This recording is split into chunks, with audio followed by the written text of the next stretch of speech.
get him even bigger than this. I can get him even bigger. Okay, a little bit of sweat's coming on now. And boom, like that, bam. This is the story of the biggest muscles in the world. How they keep getting bigger and why people want them. This is Luke Skywalker in 1980. And here is Luke Skywalker 16 years later in 1996. Mark Hamill, who played Luke Skywalker, was said to have remarked, "Good God, they've put me on steroids."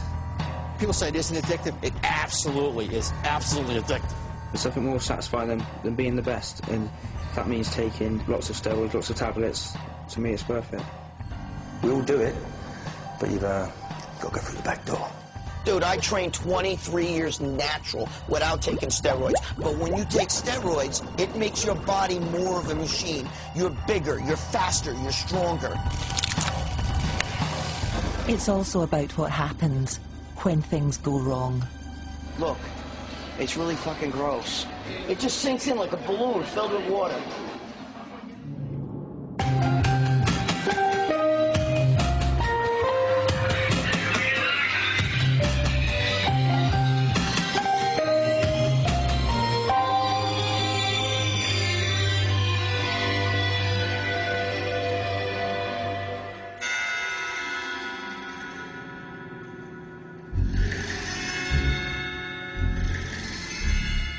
Gregg Valentino is in the Guinness Book of Records for having the world's biggest biceps. If you have a 28-inch waist, Gregg's arms are bigger than you are. How you doing? I'm Gregg Valentino, and I have the biggest arms in the world. No bullshit. I've been training 28 years, and I earned these babies. Gregg Valentino used steroids to build an extraordinary body for one reason. I'm 5'5½", you know, with a lump on my head, maybe 5'6". I definitely have Napoleon complex, without a doubt. I definitely do. I don't like being short. I guess it's when you're a big man in a little man's body, you know what I mean? I just felt like, you know, I like the feeling of walking into a place like a club or something, you know, and you just, it's like, everybody's like, yo, what's up? You know, they come running over to you, you know. I just like the attention. So Gregg Valentino began a 30-year bodybuilding journey. At first I was very, you know, I felt self-conscious about it. Then as I got older, I realized, man, this is getting me attention. And then you equate bigness and builtness with, you know, it's respect. You know, you get respect. The big kid in school, the real built guy, always like, yo, don't fuck with him, don't mess with him, you know. Ultimately, though, after 2 decades, being simply huge was not enough. You gotta flex him, flex him, flex him, flex him, flex the traps, flex the traps. So 5'5" Gregg decided to go wide. Dude, I trained 23 years natural without taking steroids. But when it came to the point where I was at the brink, at that level, I'm either going to take it and take myself to the next level. Is it worth it or not?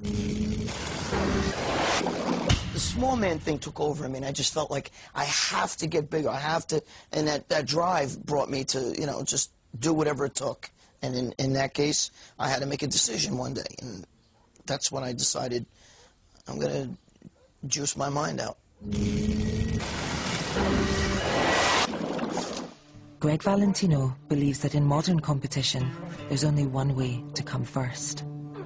Look at football. These guys are bigger, stronger, faster. They're like machines. They can keep going. It's not just some fat guy wearing a football uniform anymore. You know what I mean? Where you can't move him off the front line. He'll outrun you. He'll jump over you. Look at these wrestlers. Look at professional wrestlers. You got guys 350 pounds jumping off a rope, flying through the air like a bird. Is that because the human being has evolved? No. It's because performance enhancers. These guys are machines, and that's what steroids do. They make you a machine. Gregg Valentino is the result of this hardcore steroid use. In America, he's a minor celebrity, a curiosity who's crossed over from the extreme bodybuilding scene to the fringes of the mainstream. A freakish cult figure. Using his extraordinary drugged-up arms, Gregg made a fortune from selling the evidence of their success in his own training videos. But his body paid the price. The bigger you get, you know, and the cockier you get, and, you know, you start thinking you're Teflon, and, you know, that's what happens. At the height of his fame, the arms Gregg pumped up were about to let him down.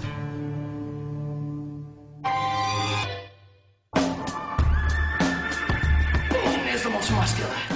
We live in the era of the so-called super freak. Physiques seemingly beyond the body's capability. Gregg Valentino pushed his body to an extreme that some people might think laughable. But is there something else going on? Bigorexia is a term that was actually coined by bodybuilders themselves, and I adopted it from them. And what it refers to is sort of a reverse case of anorexia nervosa.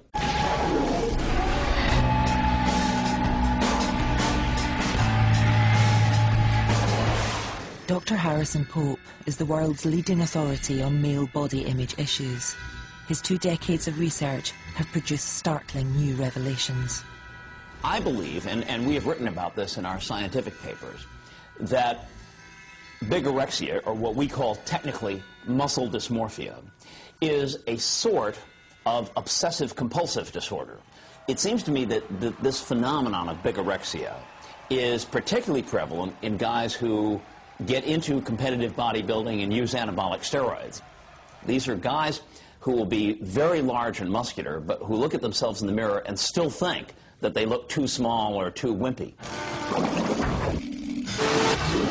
I was talking to my young daughter who was working at the computer one night, and I said, well, what are you doing? And she said, well, I'm doing my Barbie project. And I said, well, what is your Barbie project? And she said, well, if Barbie were the height of an adult woman, she'd have a 16-inch waist, and that's why women are all preoccupied that they're not thin enough. And so it occurred to me that there might be an equivalent of that for men. So here